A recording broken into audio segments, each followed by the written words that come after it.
Jadi ada dua surah yang hilang dalam Al-Quran itu ya. Ada dua surahnya yang hilang.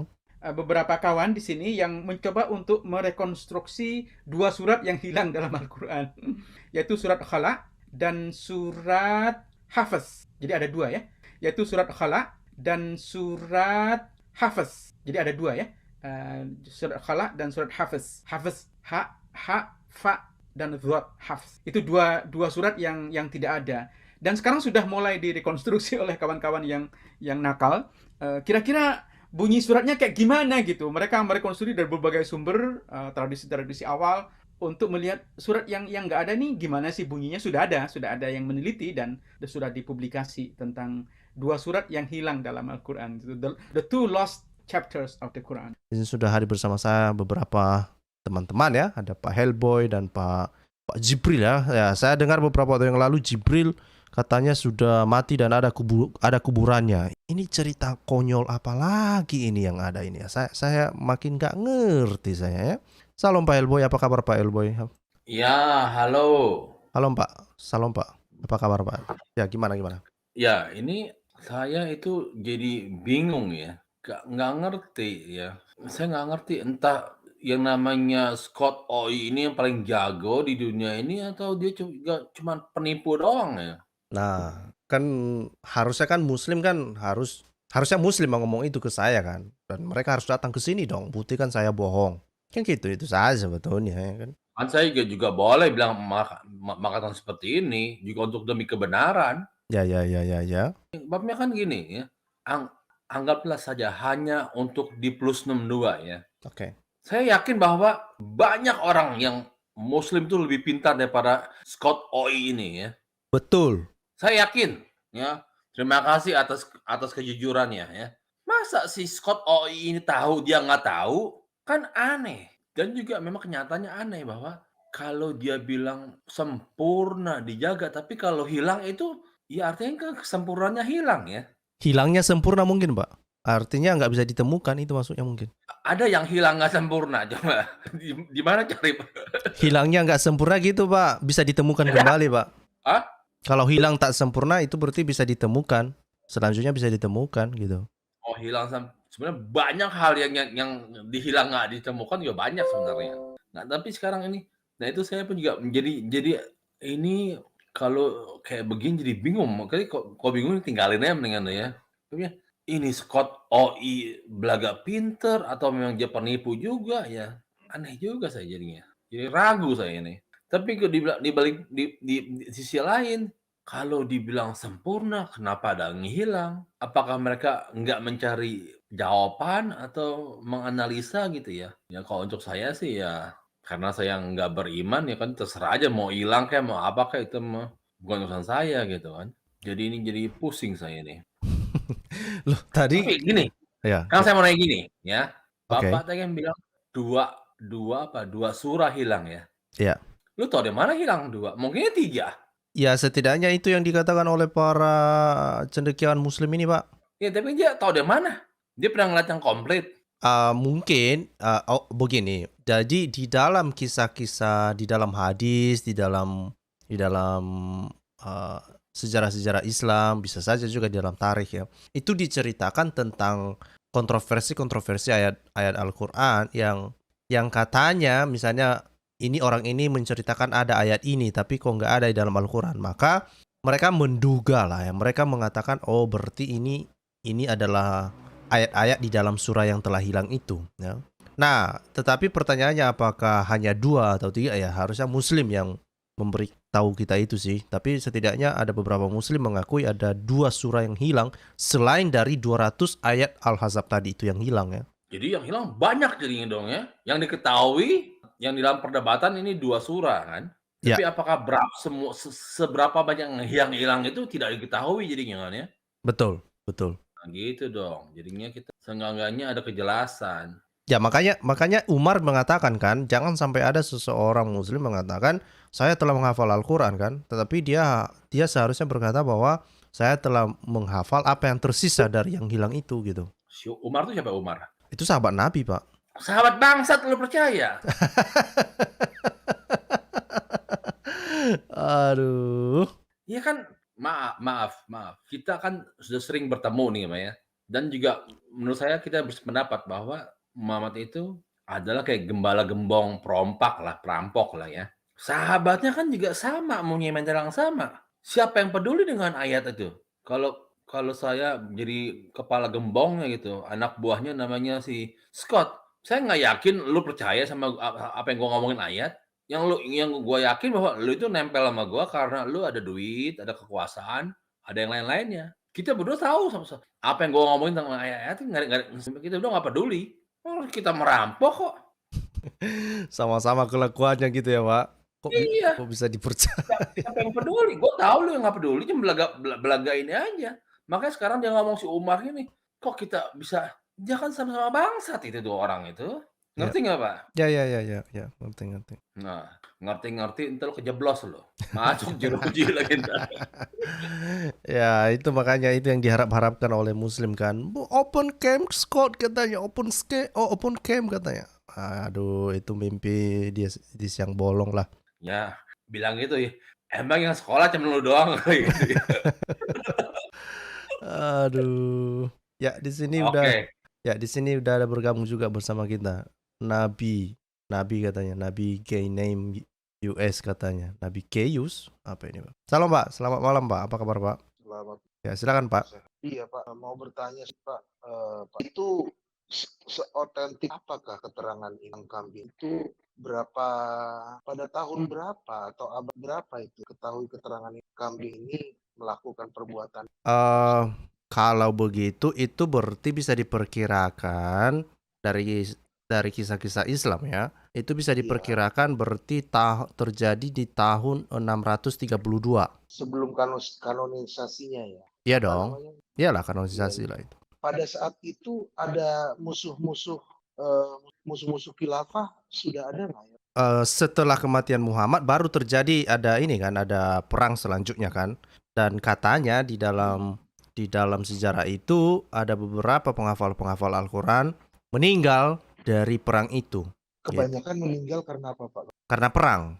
Mereka terbunuh dalam perang. Benar-benar. Jadi memang tapi bukan sebagai target operasi gitu, Pak ya, penghafal ini. Target operasi gimana maksudnya? Tidak ada narasi seperti itu ya. Tidak ada narasi bahwa para penghafal ini ditarget operasi daripada musuh khilafah. Enggak. Dan lagian kan kalau misalnya kita merujuk ke ini dulu lah, awalnya kan 632. Kan narasi Islam mengatakan misalnya di dalam hadis Bukhari, Sahih Muslim juga mengatakan demikian bahwa ketika muslim sedang sibuk untuk melayat, artinya untuk melayani ketika Muhammad meninggal, nah mereka lupa ya di bawah bantalnya Aisyah itu kan ada lembaran suhuf katanya. Jadi makan kambing. Ya, target apa? Target operasi apa yang ada di situ? Nggak mungkin. Masa kambing menjadi anggota CIA? Kan nggak mungkin lah. Itu makanya Pak, saya juga tertarik juga itu. Berarti modus nggak ada Pak ya? Motifnya nggak ada ya? Motif daripada si kambing ini nggak tertulis di situ Pak ya? Iya, nggak ada lah. Aisyah hanya melaporkan itu udah dimakan kambing katanya, itu saja. Kira-kira jenis apa gitu kambingnya di tanah Arab Pak saat itu? Nah, itu saya nggak tahu. Saya nggak tahu. Muslim lah yang harus menjelaskan itu, Pak. Saya coba cari-cari jurnal, kebanyakan juga sudah banyak persilangan. Oh gitu. Nah, saya pikir apakah ini kambing ini diciptakan khusus gitu dari musuh khilafah untuk punya kuasa memakan apa ya? Bayangkan Pak Scott, kucing aja nggak bisa melangkahi buku itu gitu loh. Oh iya betul juga. Jadi, itu klaimnya betul itu. Saya pengen tahu berarti kuasa kambing ini seperti apa Pak ya? Kok nggak ada yang, apakah ada tertulis di literatur mana gitu kuasa kambing jenis tertentu atau memang harus jenis kambing tertentu ini harus dihindari daripada koran itu gitu. Wah, bagaimana kalau sebetulnya itu mungkin bentuknya aja yang dilihat oleh Aisyah itu seperti kambing Pak, tapi mungkin itu babi Pak. Oh. Nggak tahu kita Pak. Oh, berarti ya. Saya nih berdua ini dari ngomong kalian saya tertarik ya. mengapa Silakan Pak. mengapa si para pengingat ayat-ayat itu sampai mati terbunuh dalam perang, apa cuma satu orang satu ayat diapalin atau bagaimana itu ya? Dan juga kenapa kalau satu orang atau ayat itu cuma satu orang atau ayat aja apalin, kenapa nggak satu rugu satu ayat kan? Bisa aja kan? Jadi biar kalau mati satu masih ada yang lain ya. Kira-kira ada ini nggak pemikiran ke situ? Ya, ya. Atau penghafal itu dimakan kambing juga. Jadi kambing ini memiliki motif jika ada ayat-ayat itu, baik itu makhluk ataupun benda, dia akan mungkin itu Pak. Bisa kan? Saya Yang itu sih jelas ditolak lah ya. Kita pun juga nggak percaya bahwa si kambing bisa makan orang ya. iya. Iya, karena dia herbivora. Tapi mungkin karena kuasanya tuh mengalahkan dewa mereka. Jadi saya tertarik sama jenis kambing ini. Atau yang sering disebut-sebutkan idaman si Jules Kovlo itu, yang dia lebih memilih kambing itu daripada Sofiatul. Saya tertarik sama jenis kambing ini. Yang masuk akal adalah gini, bahwa si Muhammad itu tahu bahwa firman Allah itu tidak akan hilang. Tuh Pak, makanya kuasa kambing ini. Enggak, dengarkan dahulu. Tidak akan hilang. Maka sama dia diatur bahwa satu orang hanya boleh menghafal satu ayat aja.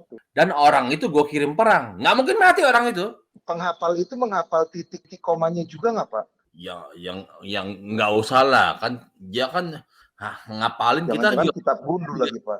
Titik koma kan. Oh. Nah, jadi si penghafal itu dikirim buat perang dengan kepastian bahwa orang itu jangan kata dikirim kemanapun dia nggak bakal mati. Karena kalau dia mati, ayatnya hilang. Kan cuma dia doang yang tahu sekarang. Betul Pak. Dan ayat itu tidak bisa hilang. Dilakain kucing pun orang itu nggak bisa itu. Nggak bakal bisa ya. Nah, tapi entah kenapa dia sekarang bisa jadi mati nih. Jadi, nah kalau ini jadi ada kesimpulan yang baru. Jadi ternyata semua ini adalah bohongannya si Mamat ya, karena orang itu mati perang, atau kita semuanya ini tertipu oleh dini mungkin Pak. Itu harus diinvestigasi lebih dalam lagi bagaimana Pak Scott. Karena menurut saya penghafal itu kalau menghafal satu ayat berarti sepanjang dia memegang ayat itu, dia sholat hanya menggunakan ayat itu aja. Iya toh, nggak boleh menghafal ayat yang lain. Berarti pada saat dia sholat, dia mengucapkan kata itu terus-menerus. Apa dia nggak bosan atau gimana? Tapi kan enggak juga, nggak mesti begitulah. Tapi yang jelas bahwa ayat itu terpelihara dan dia nggak boleh mati. Kalau dia mau mati, harus ayat ini dilempar ke orang lain lagi supaya terjaga kan? Turun-temurun. Iya. Tapi selama dia pegang terus dia nggak bakal mati. Nggak bisa dilangkain kucing juga nggak bisa. Nggak bisa. Nggak bisa. Kalau dia mau hidup terus, dia nggak sebutin aja itu. Dia sampai hari ini hidup. Kalau dimakan kambing Pak, kalau dimakan kambing orang ini. Nah kecuali waktu ketemu, tapi kan ada ininya formulanya bahwa ayat ini nggak bisa hilang. Gimana ya? Kacau ya. Kok kacau kayak yang kemarin Pak ya? Dijaga Allah katanya Pak, nggak mungkin hilang. Iya makanya kok kacau ya. Jadi apakah sebenarnya ini adalah tipu-tipu semua? Jadi semua ini adalah tipu-tipuan aja. Dongeng belaka yang kita bicarakan dianalisa oleh si Scott orang yang nggak ada kerjaan ini. Cuma ngarepin dapat donasi doang. Iya ya. Bro, ini kan doktrin yang kuat ini Pak. Doktrin yang kuat untuk memimpin suatu bangsa atau suatu kelompok untuk melakukan misalnya melakukan kerja bersih-bersih lingkungan atau buat menjaga keamanan daerah atau melakukan perampokan atau melakukan pencurian atau melakukan penindasan. Ini kan doktrin yang kuat, penting ini. Jadi kalau musuh sampai mengetahui dan bisa memakan itu doktrin, harusnya kambing ini bisa didaya upayakan oleh musuh-musuh khilafah. Tapi kok nggak pernah ada narasi begitu ya Pak Scott? Saya belum menemukan narasi sejauh itu sih Pak. Iya. Nah ini mengenai mungkin benar Bapak itu bohong. Aku nggak tahu lah ya. Tapi inilah narasi yang kita ikuti narasi Muslim lah ya. Ini narasi Muslim misalnya yang ada di dalam Sahih Bukhari. Ini sahih ya. Sahih Bukhari. Sahih ya. Ini sahih. Ini Ini ijma ulama mengatakan ini sahih dan juga Bukhari mengatakan ini sahih ya. Telah menceritakan kepada kami Abu Al-Yaman bla bla bla bla mengabarkan bla bla Ansari seorang penulis wahyu dia berkata. Nah, ini Abu Bakar As-Siddiq ya datang kepadaku pada waktu perang Yamamah. Ketika itu Umar di sampingnya. Abu Bakar berkata bahwasanya Umar mendatangiku mengatakan sesungguhnya perang Yamamah telah berkecamuk menimpa para sahabat dan aku khawatir akan menimpa para penghafal Al-Quran di negeri-negeri lainnya sehingga banyak yang gugur dari mereka kecuali engkau memerintahkan pengumpulan pendokumentasian Al-Quran. Jadi mereka khawatir banyak orang-orang yang terbunuh di dalam Ini nggak beriman dia. dia meragukan Allah SWT ya. Betul, iya. Dewanya aja santai kok. Iya. Dewanya aja santai. Oke. Abu Bakar berkata kepada Umar, bagaimana aku mengerjakan sesuatu yang tidak pernah dikerjakan oleh Rasulullah SAW ya. Jadi pada masa Muhammad katanya tidak ada kodifikasi. Itulah yang disampaikan oleh Umar di sini ya. Oh, belum. Iya. Umar menjawab ya, demi Allah ya, hal itu adalah sesuatu yang baik. Ia terus mengulangi hal itu sampai Allah melapangkan dadaku sebagaimana melapangkan dada Umar dan aku sependapat dengannya. Jadi sepertinya Allah masih mungkin entah memberikan wahyu sama orang ini sehingga mereka mengklaim Allah melapangkan dadaku, nggak tahu juga aku lah ya kan. Suka-suka mereka lah ngomong ya kan. Zaid berkata, Itu penghujatan itu. nggak tahu lah kita. Zaid berkata pada waktu itu di sampingnya ada Umar sedang duduk dan dia tidak berkata apa-apa. Kemudian Abu Bakar berkata, sesungguhnya kamu adalah pemuda yang cerdas. Kami tidak meragukanmu dan kamu juga menulis wahyu untuk Rasulullah. Ya. Nah, terus Zaid berkata, demi Allah seandainya mereka menyuruhku untuk memindahkan gunung dari gunung-gunung yang ada, maka hal itu tidak lebih berat dariku daripada apa yang diperintahkan kepadaku untuk mengumpulkan, mendokumentasikan Al-Quran. Jadi si Zaid ini dia keberatan ya. Dia keberatan. Karena itu rumit katanya, sulit. Bagaimana mungkin kalian mengerjakan sesuatu yang tidak pernah dikerjakan oleh Nabi salam ya. Jadi sepertinya si Zaid ini masih percaya kepada Allah SWT ya. Dia bilang itu kan dijaga Allah SWT lah. Muhammad aja nggak mau dia ngerjakannya gitu ya. Kalian kok nyuruh gua gitu. Abu Bakar menjawab. Dan Zaid bukan kontraktor mungkin. untuk mindahin gunung. Ya, dijawab Abu Bakar ya, demi Allah hal itu adalah baik ya. Aku pun terus mengulanginya sehingga Allah melapangkan dadaku ya. Jadi ini ditegaskan kembali bahwa dadanya dilapangkan oleh Allah katanya. Nah, terus dia mengumpulkan Al-Quran ya. Dia kumpulkan Al-Quran. Siapa tadi yang mengumpulkan Al-Quran ini? Ini ya, Ansari ya. Zaid bin Sabit Ansari ya, seorang penulis wahyu berkata ya, Abu Bakar Al-Siddiq dan bla bla. Oke. Jadi dia mengumpulkan Al-Quran yang ditulis pada kulit pelepah kurma, batu putih lunak, juga dada hafalan para sahabat yang dihafal ya. Hingga aku mendapatkan 2 ayat dari surah At-Taubah berada pada Khuzaimah Al-Ansari yang tidak aku temukan pada sahabat manapun ya. Bla bla bla bla bla bla ya. Itu ada di dalam surah At-Taubah 128-129. Dan mushaf yang telah aku kumpulkan itu berada pada Abu Bakar hingga dia wafat. Kemudian berada pada Umar hingga dia wafat. Setelah itu berada pada Hafsah putri Umar ya. Nah, ini sebetulnya hanya memberitahu latar belakang saja kepada muslim ya, bahwa itu awalnya kodifikasi yang dilakukan oleh Utsman itu karena ketakutan bahwa nanti banyak muslim-muslim itu yang terbunuh ya.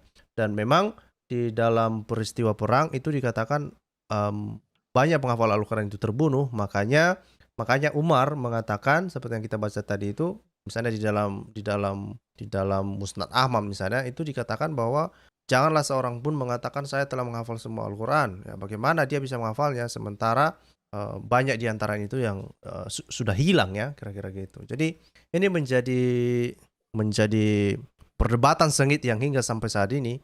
Dan itu masih terkait dengan surah Al-Ahzab ya. Bagaimana dengan 2 surah yang hilang yang tadi ya? Kita nggak tahu. Roskot. Ya Pak. Roskot. Kita coba tanya kepada Allah WTS. WST apa? Allah apa? SWT Pak. Gimana sih Pak?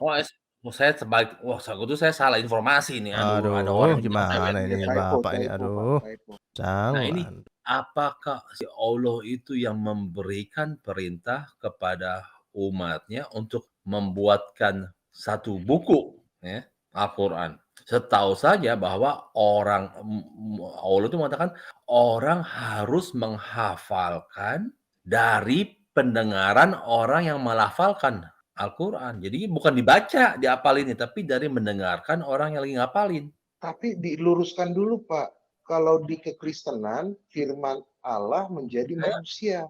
Kalau mereka, dewa mereka, firman Allah menjadi pelepah kurma, enggak menjadi apa itu yang sebenarnya apa? mengenai iman Kristen kita nggak bicarakan di sini. Oh enggak ya? Oh jangan dibandingkan ya? Jangan dibandingkan itu. Jadi Nggak bisa ya? sekarang si Allah itu kan bilang bahwa dia nggak pernah nyuruh bahwa Tidak orang bisa disamakan. suruh buat buku, nggak pernah dia. Oh iya. Nah, tapi kenapa orang-orang ini bikin buku? Itu makanya seakan-akan mereka menolong dewanya, Nah, ini memberikan ide pada dewanya. kita kasih tugas ke si Bro Scott OI ini. Iya nih, Pak Scott nih gimana nih Pak Scott? Kata mereka, Jangan cari yang gampang-gampang tugasnya dia. iya, firman dewa mereka itu menjadi suara atau menjadi apa Pak dalam narasi orang mereka ini? Kok yang kita dengar saat ini keterangannya kok menjadi pelepah kurma, tulang ditulis di tulang-tulang. Kalau saya sih Wah, saya nggak ada ini bukan Tritunggal lagi nih Pak. saya nggak keberatan dengan hal itu ya. Kalau misalnya mereka menuliskan di dalam berbagai media yang ada, nggak ada masalah dengan itu. Oke, ini untuk melengkapi informasi tentang peristiwa Yamama ini ya. Ini coba kita lihat sama-sama dulu. Misalnya di dalam ayat Al-Quran ini, kisah di dalam hadis ini ya. Sebentar ya, saya mute dulu Pak Helboy ya. Nah ini ada di dalam hadisnya Sahih Bukhari ya. Sahih Bukhari. Oke.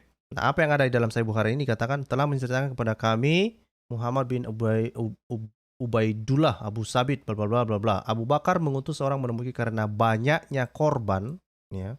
Abu Bakar mengutus seseorang menemuiku karena banyaknya korban yang gugur pada perang Yamamah. Jadi ini masih perang yang sama yang dibicarakan di sini ya.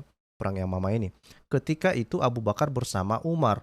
Abu Bakar berkata, Umar mendatangiku dan mengatakan, korban perang telah meluas dan perang Yamamah hingga merenggut Qura atau penghafal Al-Quran. Jadi memang penghafal Al-Quran itu banyak yang terbunuh di pada peristiwa perang Yamamah ini.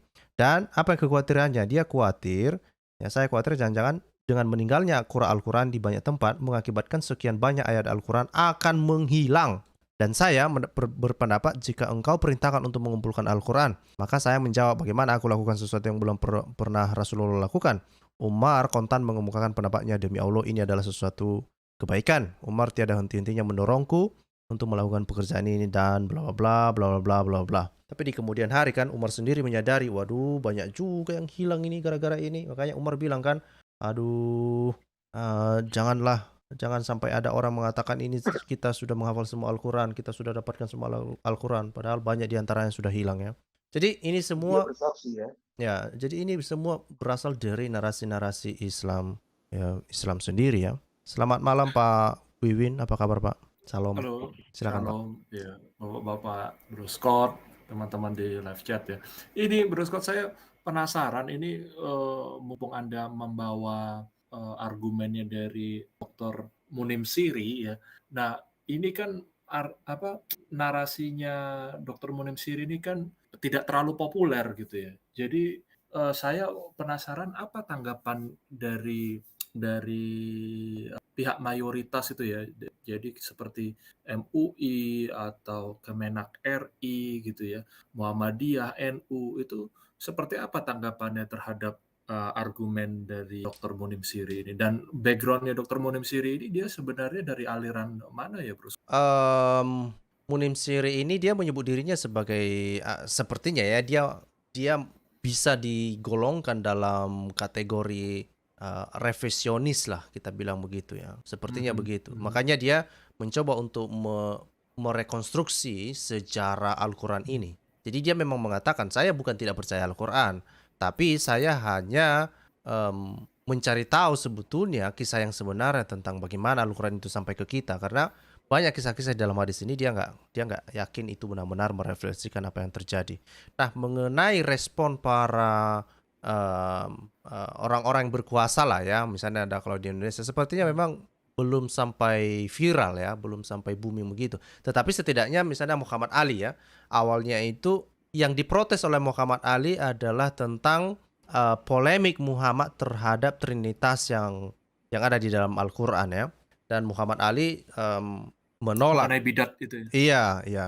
Nah, tetapi mengenai topik masalah kehilangan surah, 2 surah dan kemudian kehilangan beberapa ayat yang surah Al-Ahzab, itu saya belum ada mendengar, melihat ada orang menanggapi argumen yang disampaikan oleh ini ya, Dr. Munim Siri itu.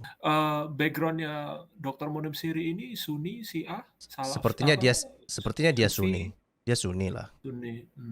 Ya, ya itu tadi menarik karena narasinya yang dimunculkan ini kan memang unpopular ini ya teori gitu ya. Jadi untuk saat ini setidaknya gitu. Ini ya benar saya setuju Bro Scott ya harusnya ini didalami oleh rekan seperti teks dan lain sebagainya itu seharusnya itu didalami. Jadi itu harusnya mereka bisa mulai apa namanya memperbaiki posisi mereka lah. Tadi klaim-klaim mengatakan bahwa titik koma tidak berubah dan sebagainya itu harus berani untuk ditinjau gitu. Tetapi apakah pendekatan itu yang akan dilakukan gitu? Saya nggak yakin. Bisa jadi saya khawatirnya malah dokter ini yang nanti lama-lama dipersekusi bisa-bisa gitu.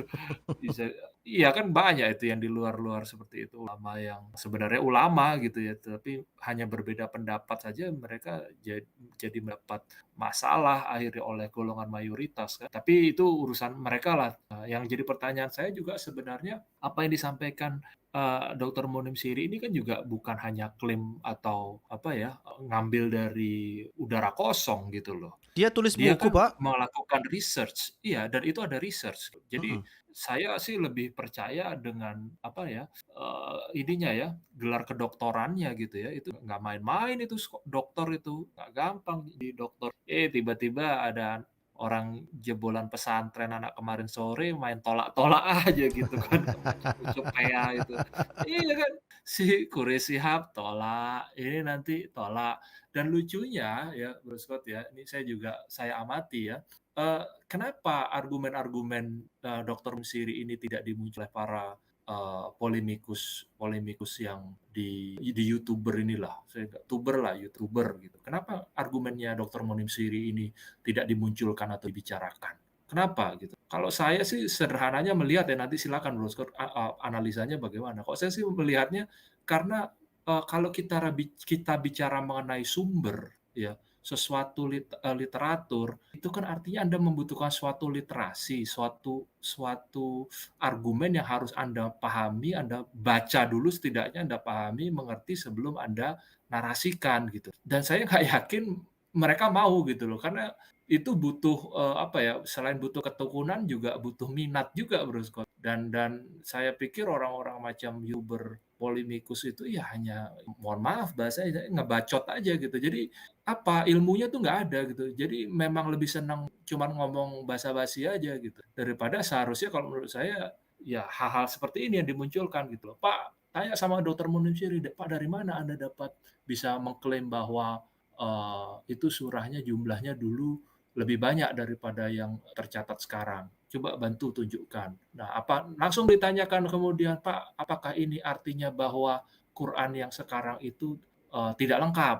Apakah ini artinya posisinya yang mengatakan bahwa Quran itu turun dari Allah SWT melalui Jibril itu harus dirubah pandangannya atau bagaimana?" Nah, hal-hal seperti itu loh. Itu lebih menarik bagi saya terus terang bagi para muslim yang mau berpikir ya gitu. Nah, dari saya mungkin begitu Bro Scott sambil mungkin teman-teman yang masih agak awam ya Bro Scott ya, mungkin bisa dibantu sedikit diberikan narasinya pandangan perbedaan sedikit pandangan bagaimana kita mengartikan apa yang disebut dengan firman Tuhan gitu ya, kemudian bagaimana itu tertulis di dalam Alkitab gitu ya. Alkitab itu adalah book of books gitu ya. Buku artinya itu yang ditulis oleh manusia gitu ya kan. Dan bagaimana bedanya pemahaman rekan-rekan muslim ini terhadap Al-Qur'an gitu ya dan mengapa kemudian argumen dari Dr. Munim Siri itu menjadi begitu signifikan gitu ya terhadap klaim yang sebelumnya mereka pahami selama ini tentang Quran gitu. Kalau bisa Bro Scott munculkan sedikit perbedaannya gitu. Karena saya yakin banyak rekan-rekan yang awam itu masih bingung gitu ya, karena mereka selalu berpikirnya bahwa apa yang mereka pahami mengenai Al-Quran itu mereka terapkan pandangan itu kepada Alkitab begitu. Dan saya mungkin seperti itu dulu. Baik. Silakan. Tapi secara singkat saja lah ya, mungkin nanti teman-teman juga bisa tambahkan bahwa memang nature-nya ya, alamnya Alkitab dengan Al-Quran itu memang sangat berbeda ya. Kalau Alkitab itu seperti yang Pak Wiwin sampaikan itu book of books ya. Jadi itu ditulis oleh bukan hanya satu orang ya, tapi ditulis oleh beberapa orang dan ditulis lintas waktu, lintas zaman dan lintas tempat ya. Jadi bukan hanya diwahyukan kepada satu orang lalu ngaku-ngaku ini dari Tuhan, enggak, tapi ditulis Tuhan inspirasi lah ya, melalui inspirasi Roh Kudus mereka menuliskan dan fokusnya itu adalah mereka menuliskan tentang Tuhan. Jadi sentralnya itu sebetulnya mereka menceritakan tentang Tuhan dan bagaimana karya Tuhan ya, bisa melalui sejarah, bisa melalui kehidupan pribadi seseorang. Itulah Alkitab itu ya. Dan kita menyebutnya Alkitab, kita menyebutnya sebagai firman Tuhan bukan dengan pandangan Alkitab itu gedebuk ya, bukan ya, seperti yang saya bilang tadi itu bahwa kita menyebutnya firman Tuhan karena kita percaya 100% Alkitab itu adalah firman Tuhan, penulisannya diilhami oleh Roh Kudus ya. Berbeda dengan naturnya Al-Quran ya. Naturnya Al-Quran itu diturunkan kepada satu orang dan dikatakan diyakini bahwa itu wahyu yang didiktekan oleh Allah melalui Jibril. Jadi tidak mungkin ada intervensi manusia. Jadi nature-nya itu sangat berbeda ya. Dan kemudian kalau kita lihat misalnya Alkitab juga itu, Alkitab memiliki narasinya ya, ada konteksnya dan bisa dipahami konteksnya seperti apa, ada waktu, ada tempat, ada orang, ada saksi di situ ya, termasuk di dalamnya. Berbeda dengan Al-Quran misalnya, nature-nya itu ya karena Al-Quran itu sepertinya berdiri sendiri dan itu hanya sekedar dikte dari Allah SWT, tapi konteksnya baru ada di kemudian hari, sekitar 200 atau 300 tahun kemudian baru ada narasinya gitu ya. Baru ada narasinya dituliskan oleh misalnya penulis tafsir. Dan kemudian bagaimana konteksnya itu bagaimana terbentuk? Konteksnya itu bisa terbentuk berdasarkan penafsiran dari riwayat-riwayat di dalam hadis ya. Dan itu semua berdasarkan riwayat-riwayat yang muncul ya belakangan, tidak bersamaan dengan wahyu itu turun ya.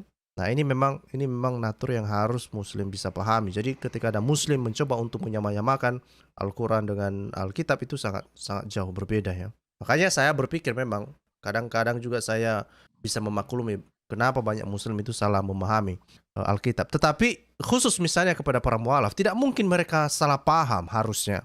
Karena harusnya mereka tahu nature-nya Alkitab itu kan berbeda dengan nature-nya Al-Quran. Maka kesalahan-kesalahan semacam ini harusnya mualaf-mualaf itu tidak melakukannya ya. Itu sangat disayangkan lah ya, sangat disayangkan. Ya, terima kasih ya Bro Scott. Jadi ini juga menjawab pertanyaan juga terkait terjemahan ya Bro Scott ya kan, dan kita bisa menerima terjemahan itu ya, dan itu pun artinya menerima ketika terjadi penyesuaian dalam terjemahan itu sendiri gitu. Jadi karena saya lihat ini seperti di komen ini apa maksudnya, kenapa kata-katanya berubah gitu ya kan, mungkin dia mau mengatakan dulu dikatakan babi hutan, babi saja gitu kan. Beberapa terjemahan itu bisa berbeda. Nah, bagi kita itu tidak masalah gitu, karena terjemahan itu sifatnya. Itu tadi seperti kata tulisannya dibuat oleh manusia, which is okay selama konteksnya itu sama gitu ya. Serasi gitu ya, sejalan. Nah, jadi coba dibedakan itu dengan klaim yang terhadap Quran, ketika Quran itu dikatakan adalah ya memang dari Allah SWT turun gedebuk begitu ya kan, tadi dibilang itu. Nah, artinya tidak boleh ada kesalahan sama sekali, jangankan kesalahan gitu ya, bisa kurang jumlah surahnya gitu ya mengenai topik malam hari ini. Nah, itu kan pertanyaannya gitu. Kalau saya sih mungkin tidak terlalu buru-buru bilang sekian ratus ayat gitu ya Bro Scott, saya karena lebih tertarik pada 2 saja mengenai rajam dan persusuan orang dewasa sih Bro Scott ya. Dan itu sudah jelas-jelas tertulis di hadis gitu.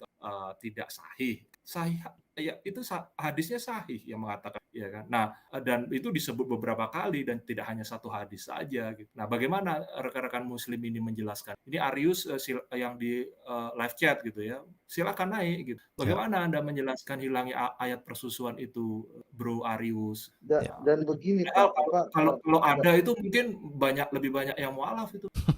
mungkin Ya. mungkin juga Banyak yang Pak, tertarik ya. Banyak yang bisa tertarik. mungkin juga bisa dijelaskan pandangan orang Israel mengenai firman. Apakah itu sama dengan orang Kristen dan agama monoteisme yang lain? Karena saya pernah nonton film The Chosen, Pak.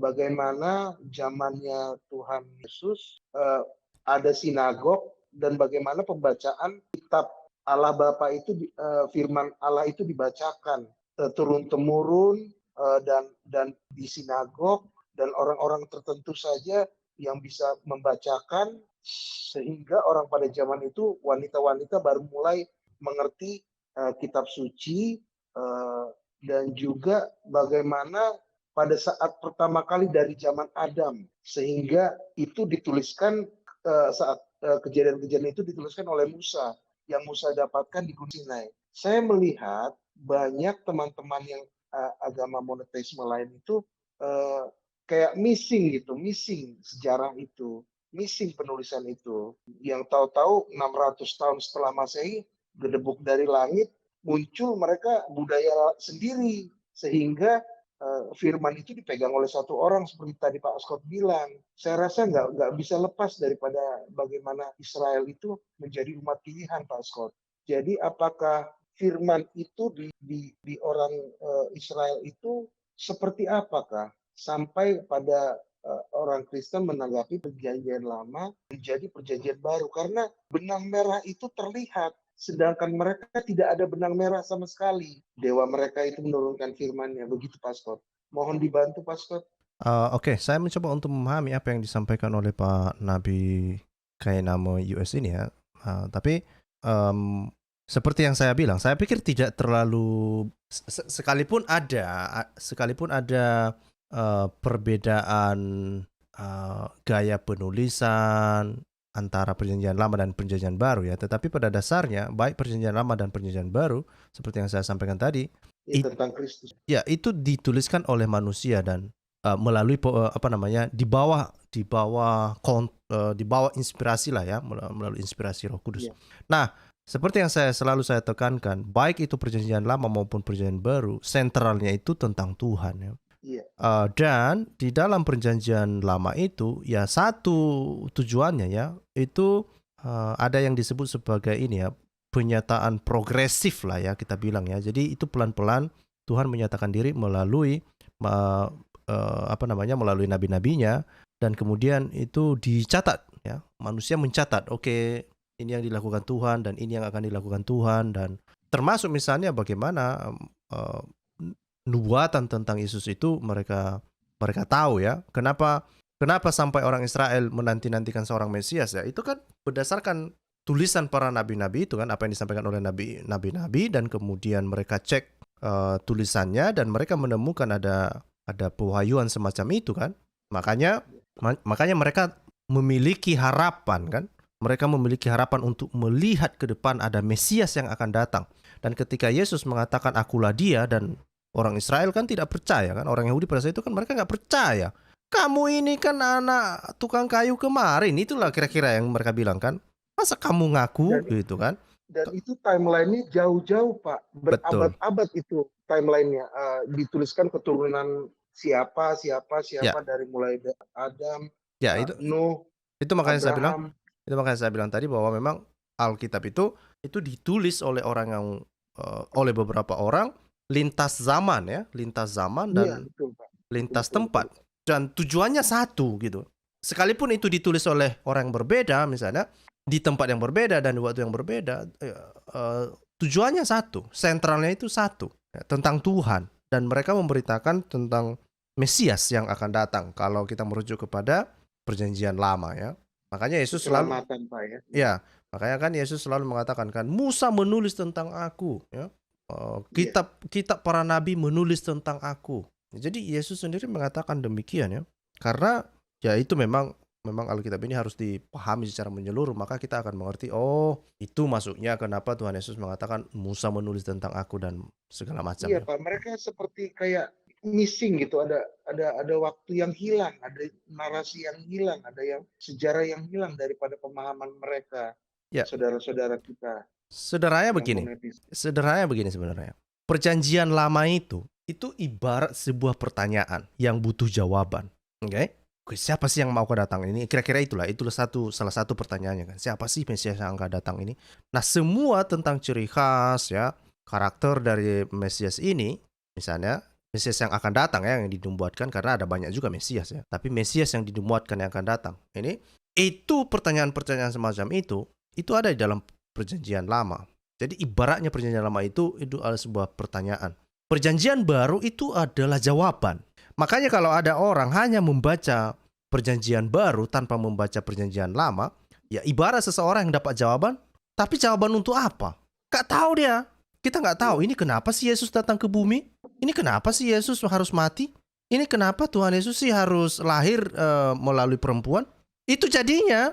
Kenapa? Karena memang konteksnya nggak boleh dilepaskan dari perjanjian lama. Kalau misalnya juga kita hanya membaca perjanjian lama, ya ibarat pertanyaan tanpa jawaban. Ya kita terus bertanya-tanya, sama seperti yang dialami oleh orang Yahudi kan. Mereka terus menanti kan, bertanya-tanya, ini siapa kira-kira nanti ya? Gimana ya, kapan nanti Mesias datang ya, kira-kira gitu kan. Kenapa? Ya jawaban itu masih terus mereka nanti kan ya. Itu di situ intinya sesederhana itu. Nah, pertanyaannya kemudian ketika ada kitab yang katanya itu ada wahyu yang nuzul dalam bentuk buku ya di abad ke-7. Dia memberi jawaban atas apa? Dia memberi kesaksian tentang apa? Nggak ada, nggak nyambung. Nah, jadi makanya memang penting sekali memang Dimakan kambing. ya.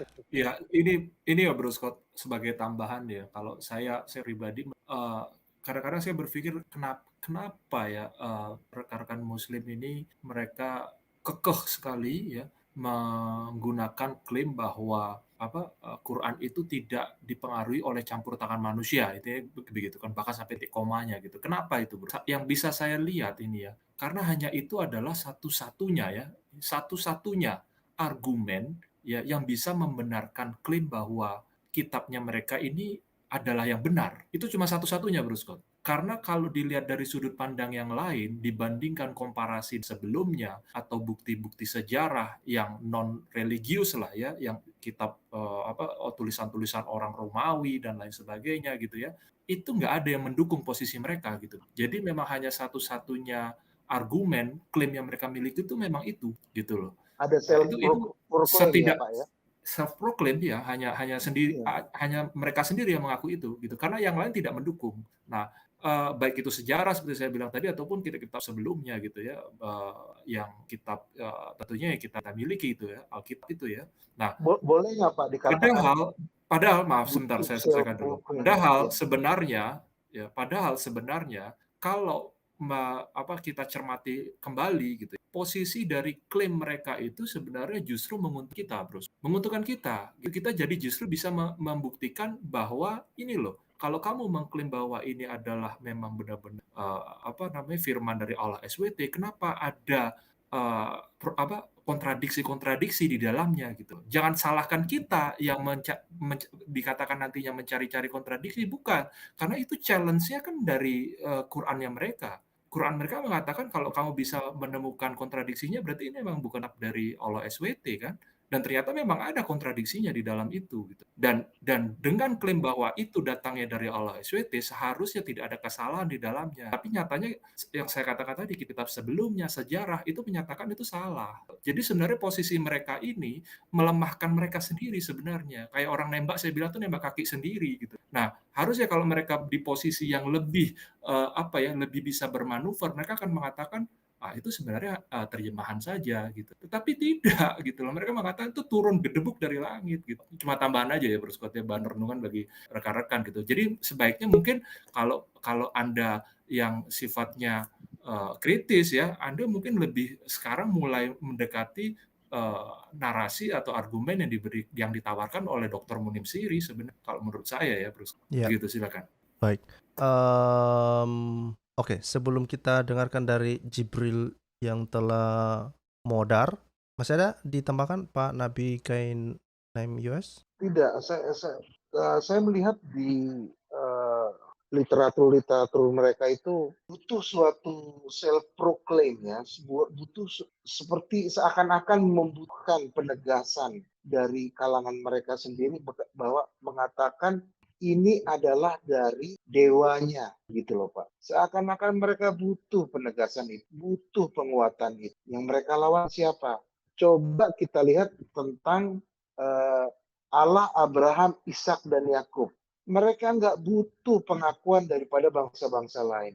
Mereka nggak butuh penguatan daripada orang Filistin kah, orang Bani manakah, nggak butuh mereka. Sedangkan yang mereka ikuti itu seperti apa ya? Seperti pada zaman kisah para rasul, waktu itu rasul-rasul yang paling menderita itu di zaman Nero. Dan di situ tidak ada masalah polemik menyerang perjanjian baru, tapi pembunuhan di situ yang banyak tertulis dari sejarah-sejarah kekristenan.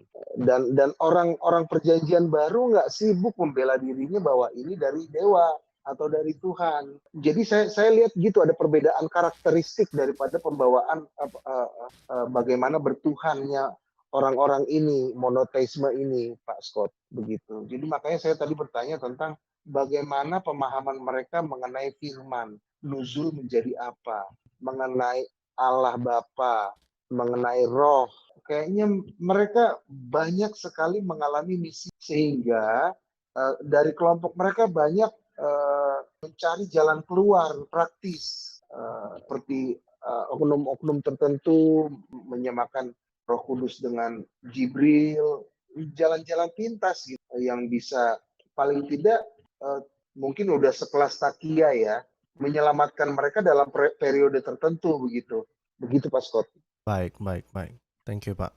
Ini ada teman yang baru bergabung, tapi sebelum itu ya, tadi ada diingatkan juga ya, yang masalah tentang hubungannya antara perjanjian lama dan hubungannya dengan Tuhan Yesus ya. Ini dikatakan misalnya di dalam surat Ibrani ya, pasal 1 ayat 1-3 ini misalnya sederhana begini ya. Saya pikir ini salah satu contohnya lah ya. Dikatakan setelah zaman dahulu Allah berulang, ini bukan Aulu SWT ya. Allah berulang kali dalam pelbagai cara berbicara kepada nenek moyang kita dengan perantaraan nabi-nabi. Maka pada zaman akhir ini ia telah berbicara kepada kita dengan perantaraan anaknya yang telah ia tetapkan sebagai yang berhak menerima segala yang ada. Oleh dia Allah telah menjadikan alam semesta. Jadi memang itu makanya kalau kita lihat pernyataan-pernyataan Tuhan Yesus pun, Tuhan Yesus mengatakan ya, para nabi itu menuliskan tentang aku. Musa menuliskan tentang aku. Abraham bahagia melihat saya, kata. Jadi memang ada banyak klaim-klaim Tuhan Yesus yang dia sampaikan. Dan kalau kita lihat puncaknya bahwa Tuhan Yesus itu dia disalibkan bukan karena dia berbuat jahat ya, tapi karena masalah blasfemi ya, karena Tuhan Yesus menyamakan dirinya dengan Tuhan, dan orang Israel ya, orang Yahudi pada saat itu mengerti apa yang dimaksud oleh Tuhan Yesus ketika dia menyampaikan sebuah pernyataan. Tapi Muslim kan pernyataan-pernyataan Tuhan Yesus pun mereka pelintir ya, makanya mereka tidak nyambung dengan apa yang ada di dalam perjanjian lama, apalagi yang ada di dalam perjanjian baru. Yang semua jadi nggak nyambung. Oke. Selamat malam Pak Jibril Mati Bro. Di mana ini makamnya Jibril Pak? Silakan Pak. Selamat malam. Di Masjid Nabawi katanya Pak. Oh gitu Pak. Tapi saya 2 hari ini Pak hampir susah tidur juga mikir-mikir. Kok bisa ya malaikat mati ya? Tapi saya pikir juga yang sisa itu menyembah makam Jibril. Orang ini bebal dan juga mabuk Pak. Dia tahu sebenarnya, manusia itu tahu Pak semuanya bahwa malaikat itu tidak mati, tidak bisa mati. Tapi di satu sisi mereka mengatakan itu makam Jibril. Lah, makam namanya, kalau bukan makan ya. Kalau makan itu adalah sejenis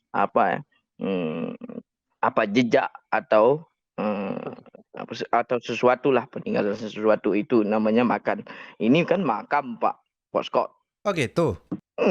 Makam. Yang saya kira-kira gimana kematian Jibril, Pak? Oke. Makam itu kuburan. Iya, iya. Tapi kan Jibril itu mati kira-kira karena bawang putih ya? Bukan, Pak. Ini sepertinya ini penjelasannya mungkin ya. Mungkin Muslim juga belum tahu penjelasannya ya. Ini ya. Jadi pernah kejadian Muhammad bilang bahwa dia pernah ketemu Jibril dalam bentuk manusia dan itu namanya Dihya Al-Kalbi ya. Ya, Oh, jangan-jangan ketika Jibril jadi manusia dan bukankah Jibril ketika dia bertemu dengan Maria juga Maryam bukan Maria ya. Ketemu dengan Maryam kan dalam Maryam. bentuk laki-laki sempurna. Oh, Mungkin pada mungkin saat ditangkap itu, ya, iya Pak? ditangkap dia udah. Oh, Bisa mungkin kan? ya, mungkin. Bisa nggak itu? Bisa ya, Ah, bisa. Oknumnya salib juga nggak Pak? itu nggak tahu saya. Tapi Muhammad bilang itu si Dihya Al-Kalbi ini Jibril juga katanya. Oh iya, Iya, dia Al-Kalbi. iya. Cobalah nanti dicari lah. Ini siapa si Dihya Al-Kalbi ini?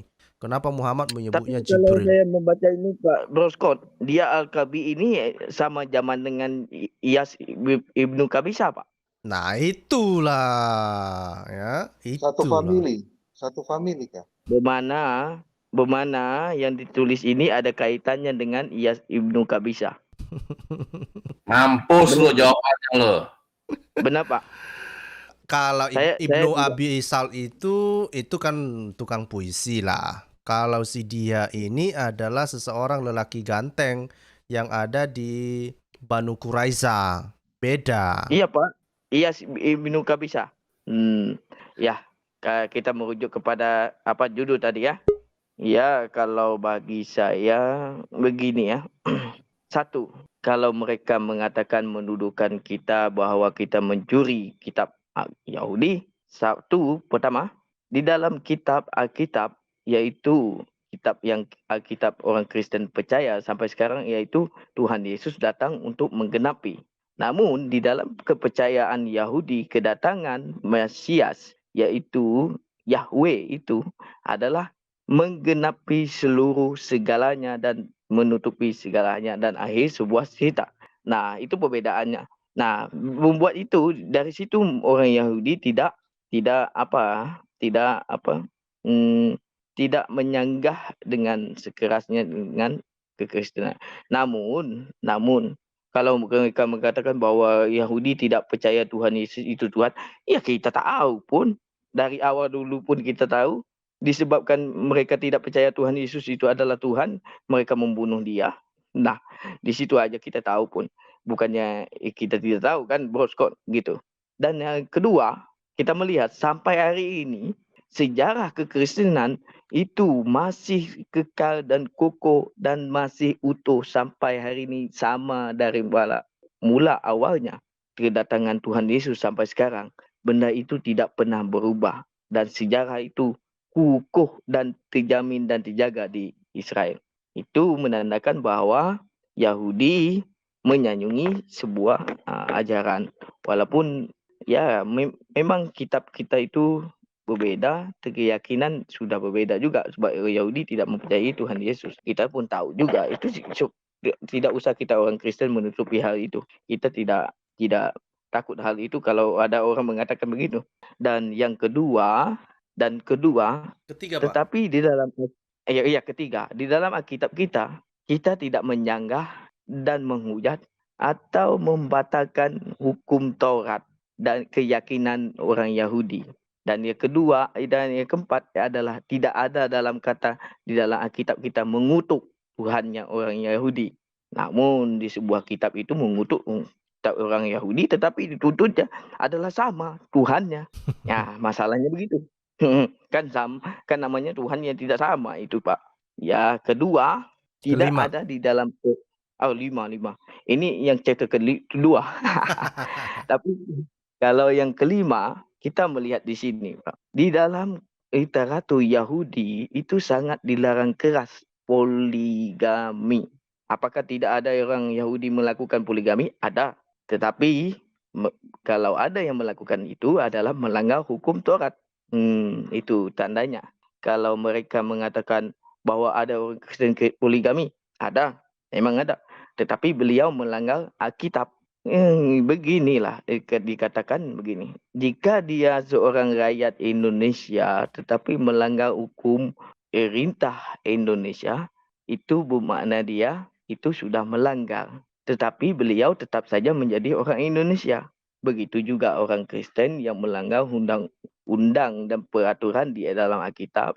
Memang beliau adalah Kristen tetapi beliau melanggar undang-undang di dalam Alkitab, beliau tetap dihukum. Begitu juga orang Indonesia yang bersalah. Kalau dia melakukan pencurian, maka dia dihukum. Nah, tapi di dalam Alkitab, di dalam Tuhan tidak sejerumus seperti yang kita lihat dengan dunia yang fana ini. Kalau ada polisi, Tuhan tidak.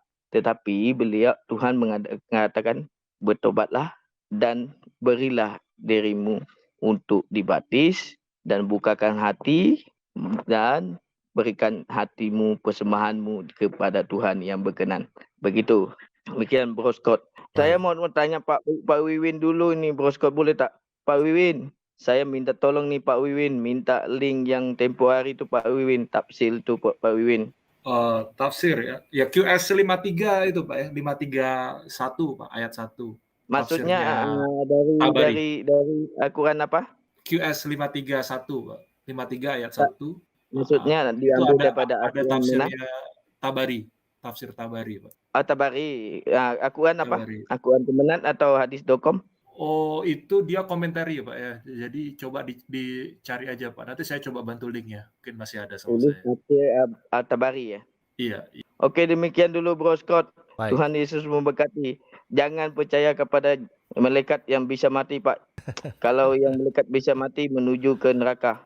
Dan jangan percaya dengan dongeng Pak. Karena dongeng tidak bisa menyelamatkan manusia. Hanya satu-satunya Tuhan adalah Tuhan Yesus, benar-benar Tuhan. Demikian saudaraku semua. Tuhan Yesus memberkati. Salam damai daripada Malaysia. Baik, terima kasih Pak. Terima kasih untuk komentarnya. Ya, itu memang kita terus ajak ya.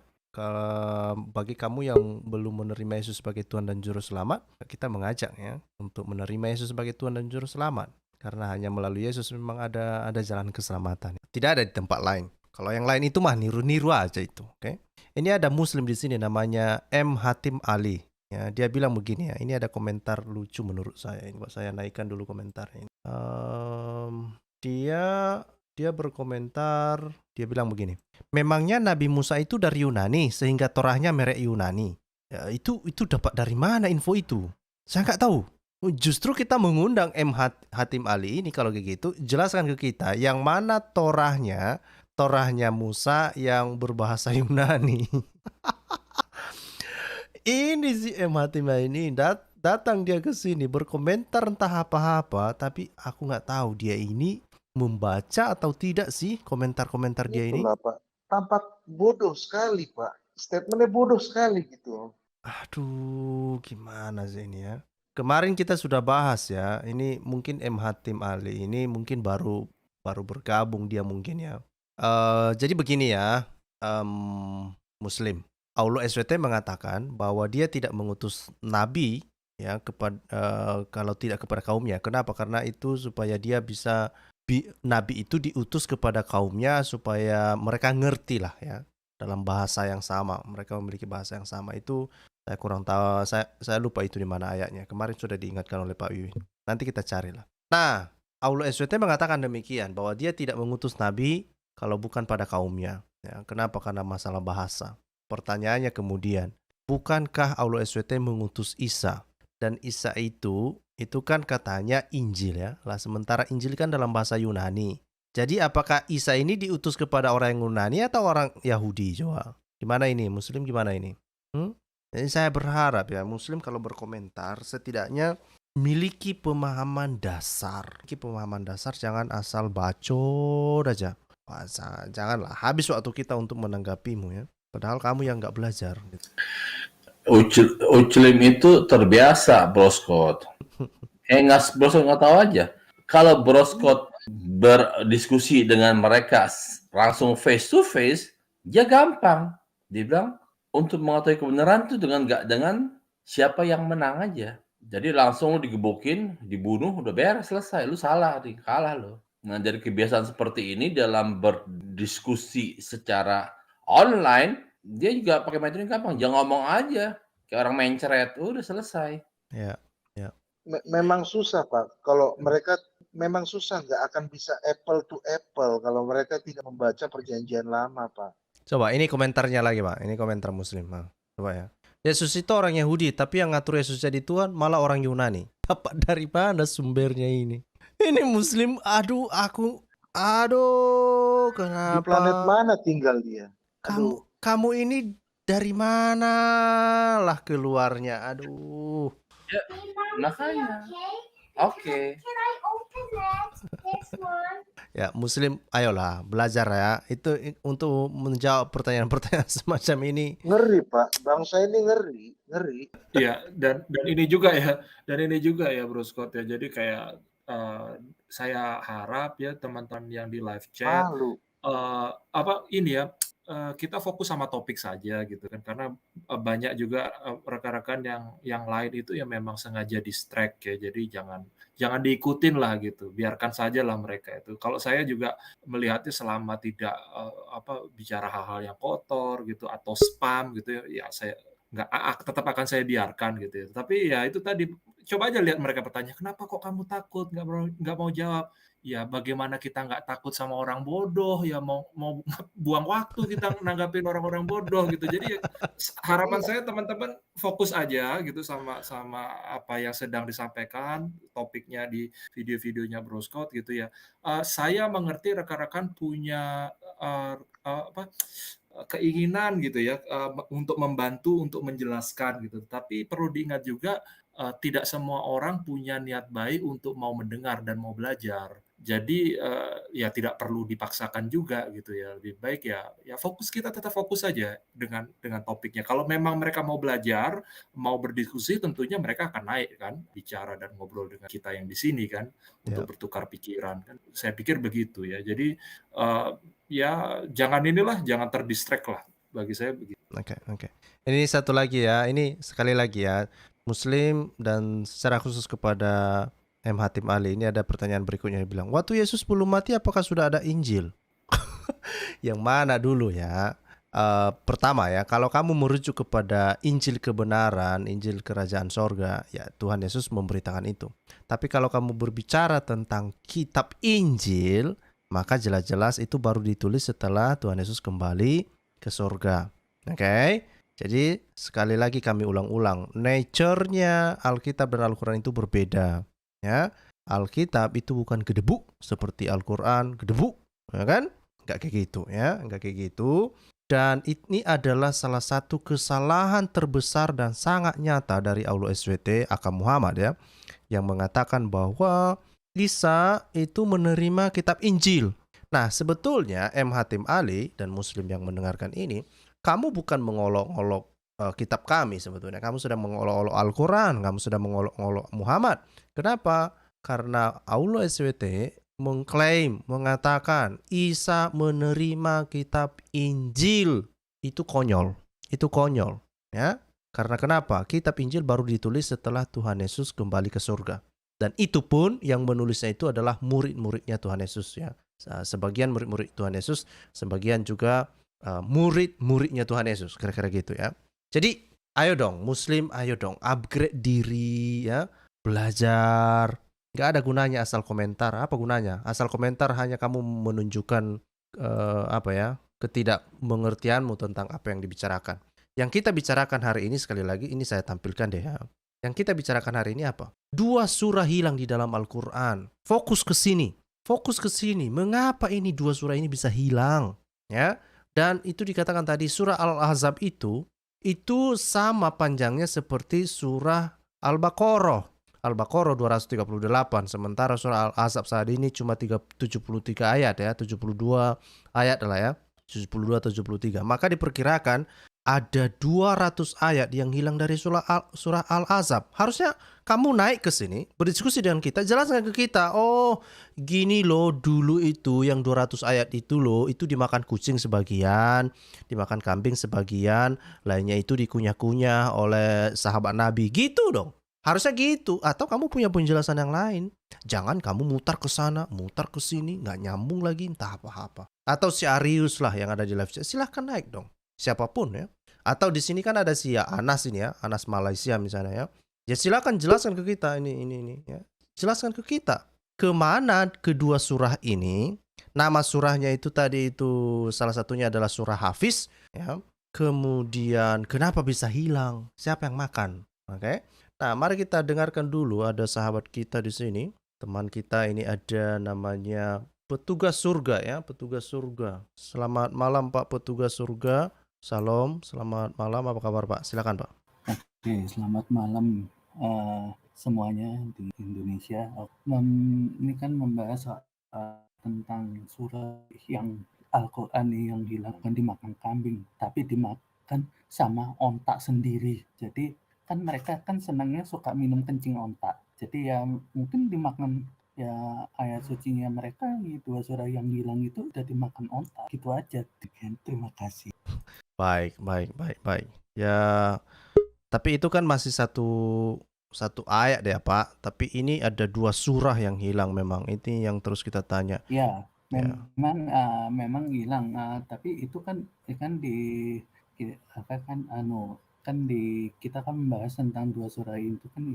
Nah, siapa tahu kan bukan dimakan kambing, tapi atau dimakannya hewan lain yang mungkin dimakan onta. Kan mereka sering minum kencing onta gitu.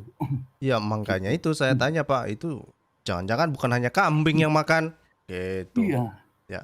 Kan ontaknya sendiri kan ontak kan untuk lapar kayak mereka. Ya. Baik. Tadi ada yang baru masuk tapi masuk keluar, munculkan kamera tapi keluar setelah itu, aku nggak tahu. Ini ada apa ini? Coba naik lagi Pak, mana tahu, saya berharap itu muslim tadi ya, tapi kok cepat-cepat kali keluar. Saya keluar dulu ya. Oh begitu? Iya. Baiklah Pak. Baik. Terima kasih Pak ya sudah mampir. Iya, Ini. Bro Scott, ini menambahkan dikit Bro Scott. Oke. Ya, jadi sesuai topik saja, malam ini kan topiknya kita meminta penjelasan rekan argumennya apa gitu terhadap surah yang hilang atau ada ayat yang hilang gitu. Jadi nggak perlu baper, nggak perlu menyerang mengenai itu tadi pertanyaan-pertanyaan yang tadi Bro Scott sampaikan itu kan dari rekan muslim. Ini Injil itu sudah ada sebelum Yesus lahir atau belum, dan lain sebagainya. Kalau mau bicara mengenai itu, Bro Scott mau tanggapi ya silahkan. Tapi menurut saya itu tidak ada hubungannya dengan malam ini gitu loh. Malam ini itu bagaimana menjelaskan mengenai surah yang hilang disertai dengan tadi ada argumen dari Domim Siri kan begitu. Jadi nggak perlu baper lah intinya. Ya. Silakan Bro. Mungkin ada jawabannya dari Pak Cipto di sini. Ya, Pak Cipto. Selamat malam Pak Cipto, apa kabar Pak? Ya, gimana tanggapannya Pak tentang 2 surah yang hilang dari Al-Quran? 2 surah dari Al-Quran? Ya. Itu surat Bapak, apa? Bapak pernah dengar nggak kisah itu Pak? Belum. Wah, coba ditonton lagi dari awal Pak. Dari awal kita sudah kasih tahu, dan bukan sumbernya bukan dari saya sebetulnya ya. Itu justru dari seorang cendekiawan muslim namanya Dr. Munim Siri. Dia mengatakan bahwa ada 2 surah yang hilang dari Al-Quran. Sekarang sedang dicoba untuk direkonstruksi. Beberapa sudah dipublikasikan tapi belum dimasukkan di dalam Al-Quran. Nah, bukan hanya itu ya. Kita juga menemukan bahwa ada sekitar 200 ayat yang hilang dari surah Al-Ahzab yang sampai saat ini tidak bisa ditemukan di dalam Al-Quran. Nah, Bapak pernah mendengar nggak kisah semacam itu? Belum Pak. Pak Cipto muslim ya? Saya dari Manado. Ya, tapi seorang muslim atau non muslim? Baru mualaf Pak. Baru mualaf, oke. Terus mualaf, terus mualaf tanpa mengetahui semua info-info semacam ini? Iya Pak, belum. Oke, terus kalau misalnya ada ayat yang katanya dimakan kambing, Bapak juga belum dengar? Ayat dimakan kambing, dipelepasan. Sudah ya, oke. Nah, terus mengenai klaim. Oke. Pemahamannya katanya keliru. Kresek Pak, kresek. Iya, DP pemahaman kata keliru. Iya, penjelasannya apa? Kenapa? Kok bisa dimakan kambing, Mbak? Itu katanya ceritanya panjang. Ada dalilnya juga. Ya, ceritanya panjang kayak mana Pak yang Bapak dengar? Ya, ceritanya panjang itu kan pada zaman Nabi memang karena di Papua. Jadi bagaimana dengan klaim bahwa Al-Quran itu dijaga Allah? Apakah itu jadinya nggak bisa dijaga Allah gitu Pak? Kok bisa hilang? Nggak tahu juga. Nggak tahu ya? Iya. Ya. Karena begini. Maaf. Ya, karena kan bukan kita yang membuat klaim loh, bukan orang Kristen yang membuat klaim. Teman-teman Muslim yang selalu membuat klaim. Ini Al-Quran dijaga Allah. semua sama, tidak pernah berubah. Oke, tapi setelah ditelusuri, bukan hanya satu ayat yang hilang, bahkan 2 surah hilang. Gimana ini? Ya kan? Ya, ya. Baru dengar. Oke. Kita baru dengar itu. Baik, dipelajari dulu deh Pak, dipelajari dulu, dan saya juga Ya, sudah ya. sertakan sumber-sumbernya, di mana untuk mempelajarinya, siapa yang mengatakannya, bukunya seperti apa, itu Bapak nanti cari juga beberapa referensi yang ada di dalam kanal ini. Oke? Ya, siap, Pak. Ya, baik. Kalau males tanya saja ke ustadznya yang itu, biar dia bisa kasih jawaban. Itu juga bisa. Ya, Itu juga bisa. mungkin. Iya kan, daripada nyari sendiri, mendingan kita nanya balik aja kan. Ya. Iya, masalahnya saya belum juga memahami itu, jadi ya, Iya. Baik. nanti ditanya-tanya gitu. Oke, ada satu yang saya penasaran Pak. Ini kan Pak Cipto ini katanya tadi baru mualaf ya. Ya. Pak Cipto mualaf itu mempelajari duluan atau baru mempelajari kemudian setelah mualaf Islam ini? Oh, mualaf saya bukan karena mempelajari kata Pak Ustadz. Saya mualafnya itu dia Menikah. bukan menikah, kayak gimana ya? Injil Eh, Isa. Bentar kita Bukan. dengarkan ya. Kisahnya ngeri. Itu pekerjaannya adu nyali itu. Aduh, nyali gimana Pak? Kan ada umat Kristen meninggal. Aha. Nah, baru sehari. Baru setelah para pelayat kami menguburkan itu, kami pulang. Oke. Saya balik dengerin pusarnya. Oke. Saya balik dengerin pusarnya si jenazah itu. Oke. Teriakannya itu ngeri, memang sih ngeri. Saya dengar sendiri. Oke. Terus saya bilang, oh berarti setelah ada kematian ada kehidupan. Terus Saya bukan orang tak. terus apa hubungannya dengan Islam, Pak? Ya. Nah, terus pas ada di daerah Tuminting sana atau di Manado situ, di Tuminting situ, ada orang Islam juga yang meninggal. Oke. Pas teman saya baru ditikam. Oke. Dia umat Islam. Pas dikuburin pulang semuanya, saya balik lagi dengar. Ada di dalamnya itu nggak ada kedengaran apa-apa. Saya nggak percaya sampai 7 kali saya bikin 7 kali. Oke. Baru saya cari. Baik. Berarti Tanya Pak Pendeta, sama Pak Pendeta, ada nggak ayatnya yang kayak gini-gini? Nggak dijawab. Tanya sama Pak Ustadz, ada nggak ayat-ayatnya kayak gini? Ada. Ini mengenai siksa kubur ya? Siksa kubur itu. Berarti Bapak takut siksa Jadi kan, kubur gitu, Pak? Iya, itunya saja. Saya kan cuman cari bukti. Ternyata bukti yang akurat yang di dunia ini ya cuman dengerin itu aja.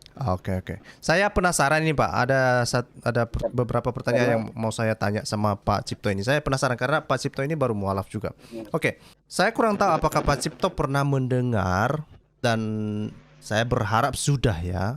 Misalnya, apakah sudah saya dengar. Oke, apakah Pak Cipto bisa menerima tentang perilaku Muhammad, misalnya yang dikatakan itu wiwi dengan budak di atas ranjang istri sahnya.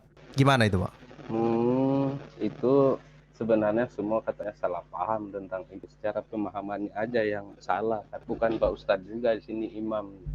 Maksudnya mereka para imam itu menceritakan yang salah, jadi mereka menuliskan hadis itu salah gitu, Pak? Bukan imam yang salah. Imam itu menjelaskan pemahaman mereka aja yang salah.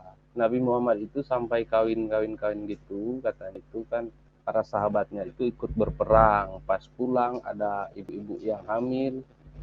Pas pulang berperang ya bapaknya meninggal. Enggak, bukan kisah itu, Pak. Bukan kisah itu. Ini ada kisah namanya. Gimana? Nanti dicari ya. Mana tahu ada pulpen di dekatnya Bapak. Jadi catat namanya itu Maria Kipti. Oke. Maria Kipti. Iya, nanti tanya sama ustadz lah atau ulama, tanya apakah benar Maria Kipti ini adalah budak Muhammad, dan ada suatu ketika Muhammad ini week bersama dengan budaknya Maria Kipti ini di atas ranjang sahnya Hafsah. Nah, Hafsah ketika dia pergoki lah Muhammad, marah-marah dia. Sampai-sampai Muhammad bersumpah-sumpah, dia bilang sama Hafsah, saya tidak akan menggaulinya lagi, katanya begitu. Nah, tanya sama ulamanya, ini ceritanya benar atau tidak? Saya khawatir Pak Cipto belum mendengarnya gitu loh. Dan pertanyaan berikutnya, kalau kisah itu benar, apakah Pak Cipto secara moral bisa menerima hal-hal semacam itu, Pak? Ya, tidak bisa menerima, masalahnya itu kan mendalam sekali. Ya itu makanya saya juga bertanya hal yang sama kan. Oke, Ya, ada kisah yang lain, tapi Pak, kan misalnya. yang tidak. Oke, ada kisah yang lain Enggak mengatakan. ada. Oke, ini ada kisah yang lain juga yang mau saya tanya sama Bapak. Dan saya berharap Pak Cipto tanya juga sama Ustadz ya, misalnya. Apakah benar Muhammad ini mengawini anak yang masih di bawah umur? Umurnya itu masih 6 tahun. Kemudian dia gauli pada umur 9 tahun, Pak. Secara moralitas, apakah Pak Cipto bisa menerima hal semacam itu? Jika cerita itu benar. Nah, oh iya, itu sempat saya juga tanya apakah benar, karena kan tren di masa kini di LC, di Rom, kan itu yang 6 tahun tapi digauli. Kan saya tanya kemarin di Pak Imam di Masjid 4, katanya iya itu benar. Oke. Saya bilang kok bisa, itu kan zaman dulu kan beda-beda postur tubuh manusia, lagian kan undang-undang belum ada. Tapi begini, Lagian Pak. kan, Tapi begini, oke lah katakanlah saya bilang, begitu. kenapa saya digauli nanti 9, dia gauli nanti 9 tahun, pas 6 tahun itu dia belum ada menstruasi, belum disembuhkan, jadi digauli nanti 9 tahun. Itu pun atas kawin itu dia karena atas perjuangan dan permintaan si orang tua anak itu kepada Nabi. Tapi sumber-sumber dari hadis tidak demikian, Pak. Justru sumber-sumber kalau kita baca dari hadis-hadis nggak demikian. Ya saya juga kan cuma dengar, belum Oke. baca menyebar. Ya kita berharap Bapak membaca lah ya. Justru hadis mengatakan Ya, sekalipun itu umurnya 9 tahun tapi dia masih belum puber, belum menstruasi, itu yang pertama. Yang kedua itu awalnya bapaknya si Aisyah itu nggak ada dia setuju, dia bahkan protes dia. Cuma dia nggak bisa melawan Muhammad karena Muhammad bilang ini si Aisyah ini udah muncul dalam mimpi saya 2 kali, dia akan jadi istri saya, katanya. Abu Bakar nggak bisa menolak lagi, diakannya aja lah. iya. Kalau bapak Itu lah, juga saya nggak tahu Pak Cipto punya putri nggak? punya. Jadi kalau putri bapak misalnya umurnya 9 tahun, Pak Cipto izinkan nggak dikawini oleh orang yang sudah berusia 50 tahun? 9 tahun ke 50 tahun. Iya. Sadis juga ya. Ya tapi kan itu Muhammad loh, Pak. Iya, kan itu zamannya Nabi sama zaman. Ya tetapi kan ini ya, coba ya Pak. Bukankah Nabi itu adalah Nabi suri tauladan? Harusnya kan dia memberi teladan dong. Iya, teladan. Teladan apa itu? Mengawini anak kecil. Mengawini anak kecil. Ya nanti dibaca-baca, dicari Ya. tahu. Oke. Baik, dicari dulu lah Pak ya, dipelajarilah dulu ya. Tapi kalau bergabung aja dengan kita di sini, kita akan. Ya, halo, I have a daughter, 6 years old. Ya, Yasmin, Apa ini? do you want to go marry? No. Anak gua aja umur 6 tahun disuruh kawin nggak mau dia. Oke. Baik, saya pikir kita sama-sama udah mengerti apa yang disampaikan Pak Cipto lah. Ya, ada mau ditambahkan Pak Wiwin atau Pak Nabi? Saya mute ya Pak Cipto, ini kresek-kresek. Mungkin Bapak itu suka mistis mungkin ya, suka dalam dunia mistis dibandingkan membaca ketuhanan. Kalau saya sih gini ya, saya sebetulnya ya, saya tidak 100% menyalahkan mereka yang mualaf juga. Ada kontribusi para orang-orang yang bertanggung jawab mengabarkan firman Tuhan di dalam gereja, misalnya pendeta atau pelayan-pelayan Tuhan dalam gereja. Nah, jadi ketika ada orang-orang yang bertanya kepada mereka tentang hal-hal semacam itu dan mereka tidak bisa memberi jawaban kan, ya jadinya mereka mencari tempat di tempat yang lain. Makanya saya juga kita mau salahkan siapa? Ya, ada lagi Pak, silakan. Ya, saya pikir poinnya sudah sampai ya. Tadi agak keluar sedikit, tetapi nggak apa-apa. Bagi rekan-rekan Muslim yang mau menyampaikan pendapatnya ya, selama bersedia untuk berdiskusi ya silakan gitu. Tapi tadi kalau saya dengar sekilas saja ya, dari argumennya Pak Cipto mengatakan bahwa zaman itu normal gitu. Nah, Pak Cipto silakan dilihat kembali ya video-videonya di channelnya Pod ini gitu ya. Silakan Anda dengarkan, argumen itu terbantahkan gitu ya.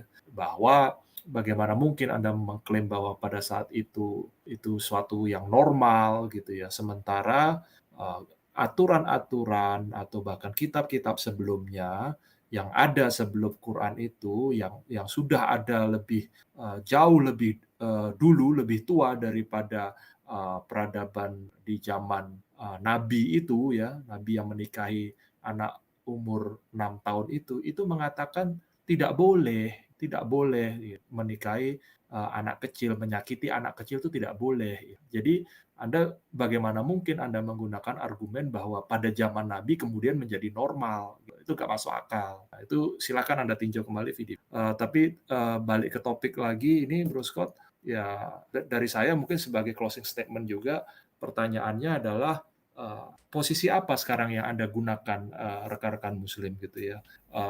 Ketika Anda sudah ditunjukkan beberapa argumen dan narasi ya bahwa ada kemungkinan ini ya dari argumen itu bahwa surah itu memang ada yang hilang. Yang paling sederhana yang saya sampaikan sebelumnya adalah mengenai itu tadi ayat persusuan dan rajam gitu ya, yang memang hilang dan itu tertulis di hadis sahih. Gitu. Nah, bagaimana mungkin Anda bisa mengklaim bahwa surah Al-Quran itu tidak berubah? Gitu. Nah, jadi Anda mengklaim itu berdasarkan sesuatu yang memang ada bukti faktual yang mendukung pernyataan Anda, atau hanya Anda dengar klaim-klaim saja dari ulama-ulama atau imam-imam Anda? Itu pertanyaannya gitu. Jadi tidak perlu baper, sekali lagi gitu ya. Harapan saya jangan buru-buru baper kemudian menyerang begini Alkitab begini begitu, Injil begini begitu. Sabar, ambil nafas, ambil nafas keluarkan 10 detik, Anda renungkan dulu, benar nggak, valid nggak pertanyaan kami ya, kemudian cari informasinya gitu loh, jangan baper dulu gitu ya. Jadi pesan saya mungkin seperti itu, Bro Scott, buat renungan malam ini buat rekan-rekan ya. Silakan dicari, nanti ketika Anda punya argumennya silakan didiskusikan kembali gitu ya ke kami di channel ini begitu. Silakan, dari saya mungkin seperti itu, Bro Scott. Terima kasih. Sekalian saya izin pamit, Bro Scott. Selamat malam, shalom, terberkati. Shalom, terima kasih Pak Wiwin telah mampir dan komentarnya juga untuk menguatkan teman yang lain ya. Juga untuk mengingatkan para Muslim. Pak Elboy ada mau ditambahkan sebelum kita? Iya ada dong, masa nggak ada? Silakan Pak. Sebenarnya untuk para Muslim, saya kasih solusi yang gampang ya. Dan juga ini juga ada ya reaksi atau respon dari mereka gampang sebenarnya. Kafir didengerin ya. Itu aja, selesai. Tentu kalau gua pun di sisi yang sama ya, gua bilang aja, apakah gua perlu mempercayai si kafir? Ya jelas tidak lah. Mungkin ulama gua dengerin. Itu saya selesai. Nah, jadinya janganlah mikir-mikir yang jauh-jauh. Kalau gua bilang begitu selesai udah temanya kan. Ya. Lu mau cari apa kayak, mau bikin apa kayak, si kafir didengerin, udah selesai. Lu mati langsung lo, sekakmat. Oke. Betul kan? Ya. Baik, ada mau disampaikan terakhir Pak Nabi Genam US? Iya Pak. Silakan. Geinamus. Oh, Geinamus, oke. Kita orang-orang pelajari Alkitab, mempelajarinya dari apa yang kami kalau masuk ke dalam ranah akademik pasti akan membaca dan mempelajari sejarahnya dahulu, bagaimana kanonis dilakukan sampai menjadi suatu produk yang kita baca sekarang.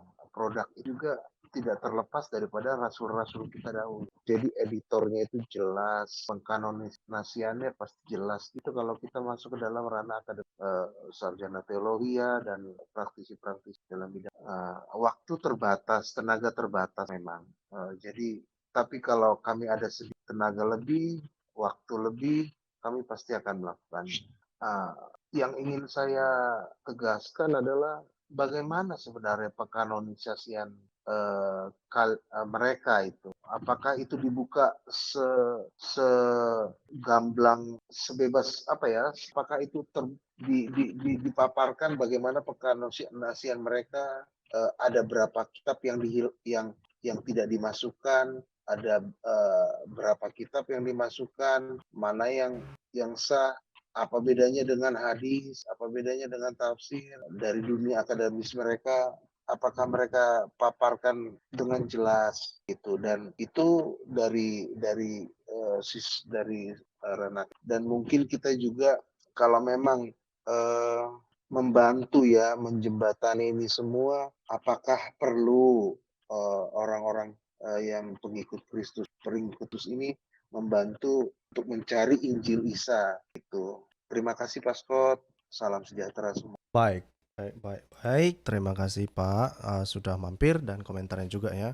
Kalau untuk membantu Muslim mencari Injil Isa sih, ya mudah-mudahan lah ya ada orang-orang yang mau berpartisipasi untuk memburu mencari Injil Isa yang diberikan oleh Allah SWT ya. Karena itu diterima oleh Isa waktu dia masih bayi, kata Allah SWT. Nah itu memang harusnya Muslim berusaha lebih keras lagi untuk mencari jenis Injil yang semacam itu ya. Baik, itu saja saya pikir topik kita malam ini. Sekali lagi saya mengajak kepada Bapak Ibu yang belum menerima Yesus sebagai Tuhan dan Juru Selamat, ya, carilah Tuhan selagi Dia berkenan ya. Kita sudah tahu, kita sudah berkali-kali mengatakan bahwa Yesus adalah Tuhan kita ini ya, Allah Tritunggal. Kalau yang lain itu berusaha niru-niru dan banyak sekali melanggar firman Tuhan yang ngaku-ngaku lagi ya. Itu saja. Sampai jumpa di topik yang lain. Selamat malam, Tuhan Yesus memberkati. Salam semuanya.